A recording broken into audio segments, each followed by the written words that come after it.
Mist hung low over the Khasi hills, curling through pine needles and spilling onto the narrow roads that wound around the small town of Marang, a few hours from Shillong. To outsiders, it was a sleepy paradise. For locals, it was a place where every story lingered a bit too long. When the villa on Birch Hill was rented out to a newlywed couple in late spring, no one paid much attention. Honeymooners came often, drawn by the quiet and the view. But 3 days later, a scream pierced the dawn, and within hours the name Raghuv Malhotra flooded national headlines. The reports were grim. Raghuv had been found dead in the villa. His wife, Meera, had vanished. Television anchors speculated endlessly. Some said it was a domestic quarrel, others whispered of inheritance and betrayal. By the end of the week, drone footage of the fog-covered villa filled news cycles across India. The tragedy became an overnight obsession. Months later, when a film titled Honeymoon in the Hills hit streaming platforms, it reignited everything: grief, anger, and a new debate. What was truth and what was cinema? 2 weeks before the tragedy, Raghuv and Meera arrived in Shillong by car from Guwahati. Locals remembered their polite smiles, their luggage stacked neatly in the back seat, and the way they seemed inseparable. The caretaker at the Birch Hill villa later told investigators that Raghuv spent hours on his laptop, working even during breakfast. Meera, on the other hand, wandered through the gardens, camera in hand, often taking pictures of the mist drifting over the hills. The first 3 days were normal. They visited cafes, posed for photos, and even shared a video on social media captioned, "Our little piece of heaven." But by the third night, guests in the neighboring villa reported hearing a loud argument. A woman's voice raised in panic, a man's voice shouting something about contracts and trust. At dawn, silence. Then chaos. A maid entered to clean the room and found the balcony door open. Raghav's body lay near the railing, a broken glass beside him. There were no signs of forced entry. No blood on the floor. Only the faint scent of perfume, and a missing wife. The investigation began immediately. Officers from the state crime branch cordoned off the villa, combing through every inch for evidence. Reporters arrived before lunch, their vans clogging the narrow hillside road. Detective Arjun Dekka led the inquiry, quiet, methodical, and weary of media frenzy. His team discovered several peculiar details. The couple's booking was made through an obscure travel agency in Mumbai that had no registration record. Payments came from an offshore account. The villa's CCTV footage for that night was missing, the hard drive found wiped clean. Forensics confirmed Raghav's drink contained traces of lorazepam. When Meera finally resurfaced 3 days later, walking into the local police station barefoot and trembling, the story twisted again. She claimed she'd been abducted by 2 masked men and left in the forest outside Cherrapunji. But her story shifted with every retelling. Her clothes bore no marks of restraint. Her phone, found near a trailhead, was factory reset. Arjun noted it all silently. Something about her calmness unsettled him. Not guilt, not fear, but an absence of either. While the investigation dragged on, a film announcement blindsided everyone. A major streaming platform had greenlit Honeymoon in the Hills, a feature film inspired by real events. It began production within weeks, before the forensic report had even been finalized. The public was divided. Some saw it as exploitation. Others were simply curious.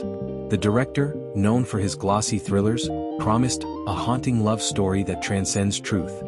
The movie painted Raghuv as controlling, paranoid, and emotionally distant, a man obsessed with his business empire. Meera, in contrast, became a poetic figure, lonely, misunderstood, victimized by wealth and circumstance.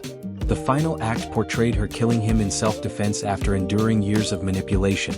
As the film wrapped production, whispers emerged that someone close to the real case had sold private information to the scriptwriter. By the time Honeymoon in the Hills premiered, it wasn't just entertainment, it was a war over memory. When the movie was released, the country split into 2 camps. The streaming platform promoted it as based on shocking true events. Hashtags trended for days. Raghav's family was furious. His younger brother, Kabir, called a press conference where he accused the filmmakers of selling lies. He insisted the film was only 50% true, built on selective leaks and emotional manipulation. Journalists uncovered documents suggesting that Meera had signed a private consultancy agreement with the production team, as a creative consultant. The court case against her faltered. Key witnesses retracted statements. Digital evidence disappeared. One by one, the pieces that pointed to premeditation dissolved under technicalities. The public lost interest. The movie stayed trending. Years passed. the case drifted into obscurity. But the film endured, referenced in college essays, remixed into viral clips, adapted into stage plays. It had outlived its origin. A true crime podcast revived the case years later, attempting to separate fact from fiction. Listeners were fascinated to learn that Raghuv had once been investigating shell companies linked to political figures. Some speculated that his honeymoon wasn't just a romantic trip, it was an escape after uncovering too much. But there was no proof, only speculation. Meanwhile, Meera vanished again, her last known appearance at a film festival in Mumbai where she declined interviews. Her lawyer insisted she'd moved abroad for peace. Detective Decca, long retired, occasionally rewatched the film. Each time he noticed new distortions, the scene that never happened, the line that reversed guilt. He realized the truth no longer mattered. What people remembered wasn't the case, it was the movie. The wife eventually resurfaced, years later, under a new name, working overseas.